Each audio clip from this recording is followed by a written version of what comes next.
garden. Today I've just got a little update on what's been going on lately. Things have been really hectic here. I've actually had a bit of a medical issue. Not going to go into too much detail, but my right eye was really blurry. It happened right around my birthday, so that's why I took a couple days off. I took a day off last week, and I might be taking a day off this week too. I can still see, but I think I'm permanently nearsighted now, which is really weird. And just in one eye.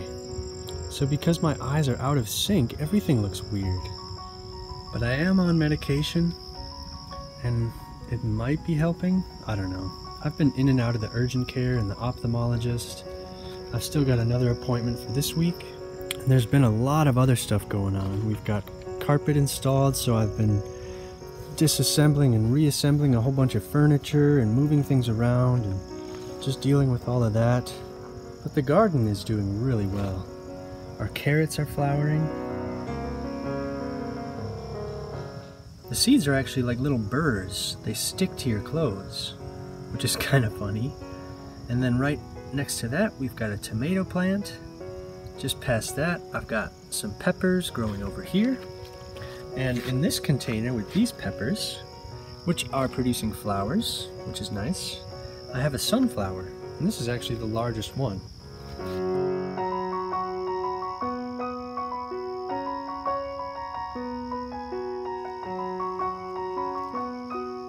It's about 3, maybe even 4 feet tall.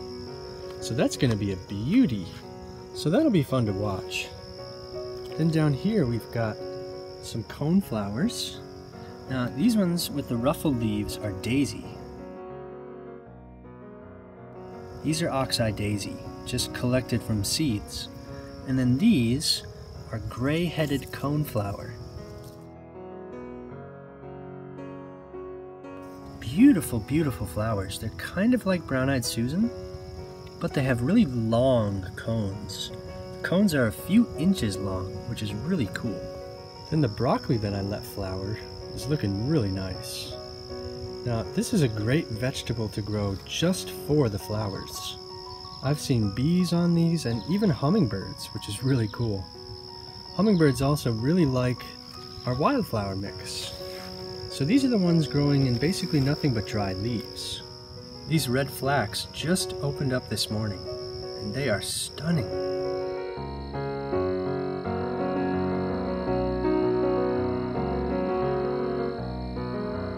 I really love those. And you can see one of these pink ones in the back. Those have been blooming all year. And then we have lots of these pink cosmos. See a couple flowers there, and there's a few more on the way. Got a brand new bud right here, so that'll probably bloom in the next few days. But it's pretty surprising how many flowers we got from just growing in dried leaves. So I'm definitely going to do that again. And we've got tons of these little tree frogs. They're just absolutely everywhere. I really like them. They're kind of like my little pest control army. Here's the rhubarb, and we've got a whole bunch of marigold flowers. And these continue to bloom all autumn, all the way up till winter. So we'll see lots of beautiful oranges and yellows and reds for the rest of the summer and into autumn.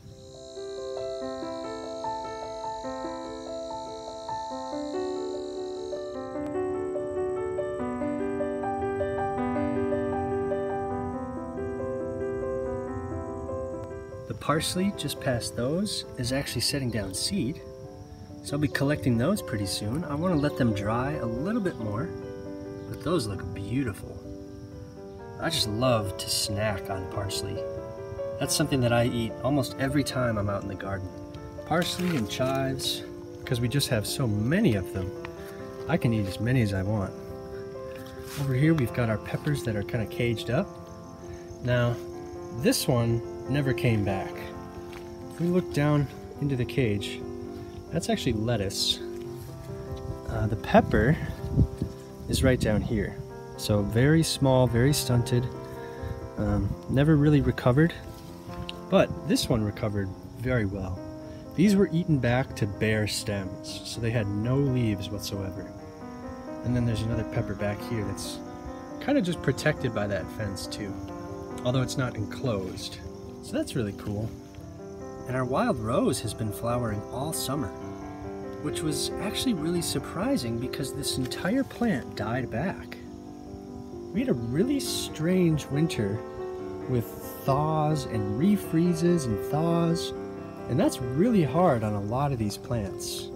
But the rose just came right back, so all of this growth is brand new this year. So I'll probably shape it, just kind of cutting it back here and there just to keep it confined, and then I might insulate it really well at the end of the season with a bunch of dry leaves. Over here, wow, look at these. I think those are just volunteer tomatoes. So that's cool. And then, look at that kale. It's like 3 feet wide. It's huge. That's definitely the biggest kale I've ever grown. We're starting to get the first Roma tomatoes. Look at these. So those are going to be ready in the next couple days. They're still a little bit orange, so I want to make sure they get nice and red first. Look at this orange back here. Those marigolds are just stunning. And you can eat these, by the way. The petals are actually edible. So I believe these are the Mexican marigolds. There's also English marigolds, and those look a bit more like daisies.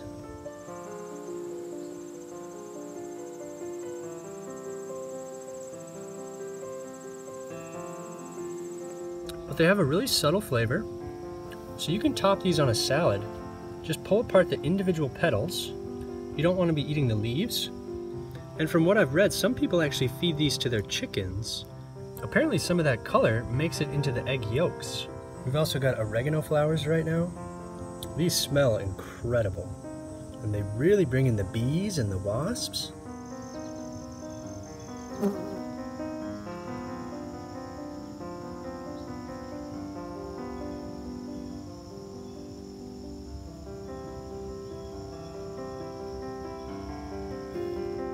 I actually try and prune them away from our trail system because the wasps really like them, which is actually really nice because the wasps are great pest control. I just don't want to be brushing up against them when they're doing their thing. Then up here we have a few onions and lots of mint. The mint this year is just crazy. This is just one little patch. Then we've got some growing on the trail, which I need to transplant. But a lot of it's going to flower.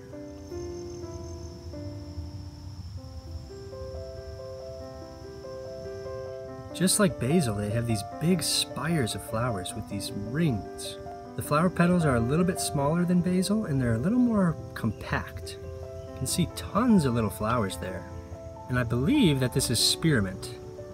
And you can really tell spearmint from peppermint because of its pungency. Spearmint is much more mild, and peppermint has a bite. It's very pungent.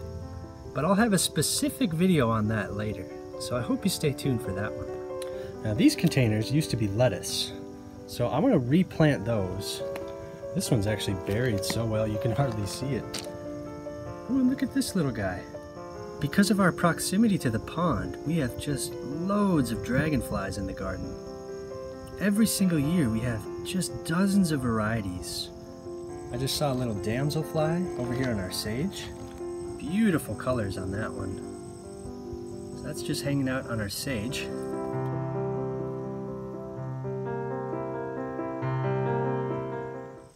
And you can see some more marigolds.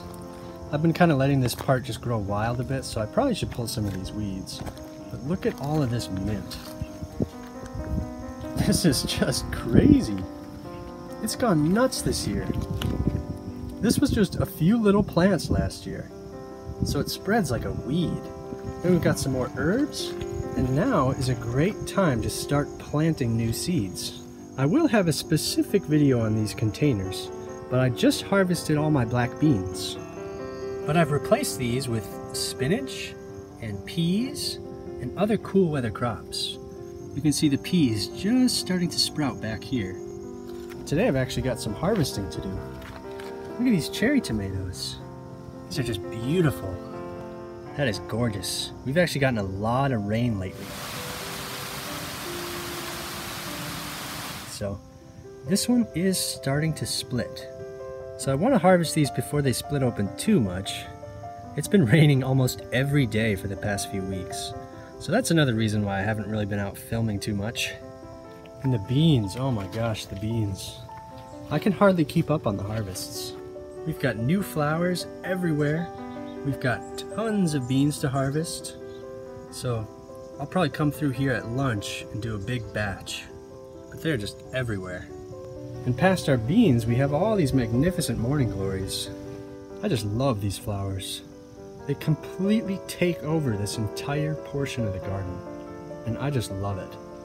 We get new blooms every day because each flower only lasts one day. You can actually see the old ones. The old ones curl inward, and then they just become these little tubular flowers here. So those just fall off. So all of these are brand new today. And tomorrow we'll have a whole nother round. They are such an amazing flower. I love growing morning glories. And I grow them amongst my vegetables. So this is a cucumber, and I think that there's a fruit somewhere in here. So this is ready to harvest anytime. I've also got one morning glory right here in one of my tomatoes. You can even see this flower over here, which is really cool. So this just kind of popped up from seed, I guess. And it's vining out all over my kale and my tomatoes and cucumbers. So I think I'm going to do more of that next year and maybe even use them to tie them to the stakes. Because this tomato just toppled over in last night's storm. So I'll probably use them and kind of wrap it around just like I would string. But it's like a living string that flowers. But I'm really excited to harvest some jalapenos. Look at these little guys. I don't think I've got quite as many as I did last year. So, you know, it's been one of those years where it's just bad timing and lots of little problems. Right around the time I was supposed to plant out all my jalapenos, Lucky got sick. But we will get a few peppers this year, so that's really good.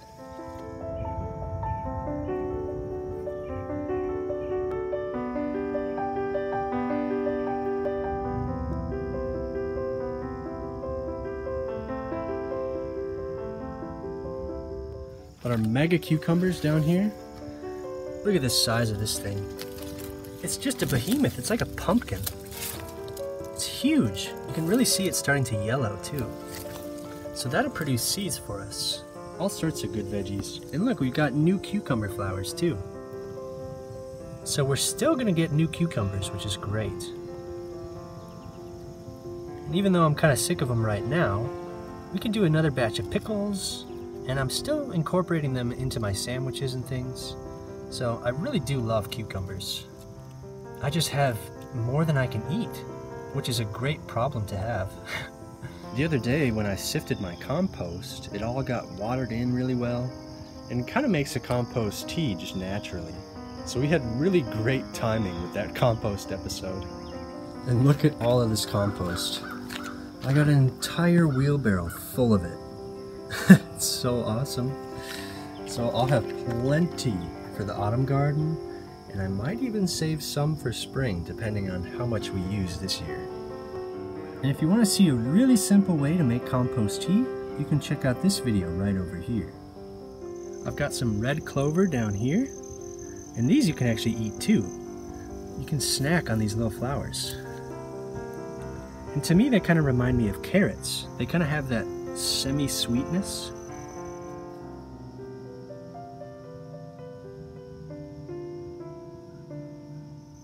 And I've even seen hummingbirds on these, which is really cool.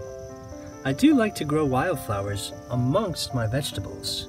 Down here we have common plantain, and I'm going to harvest those seed pods and try to eat them.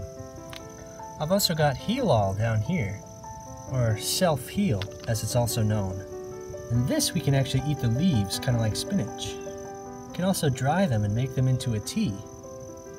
So we'll do a huge harvest of those this year. And here are those common plantain seeds.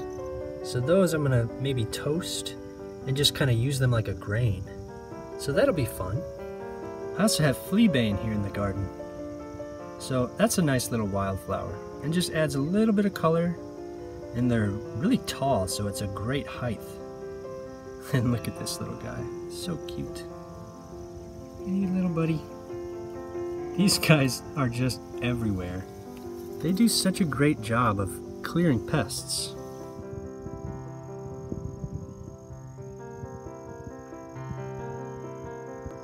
So I'm probably going to be taking a few more days off than usual just to sort out this eye issue. I am on the mend, but it's kind of plateaued, and I think I might just be nearsighted now, which is really kind of a bummer. But I don't mean to bring you guys down. I just wanted to give you an update on what's been going on. So I hope you stay tuned. Thank you all so much for watching, and I hope to see you next time.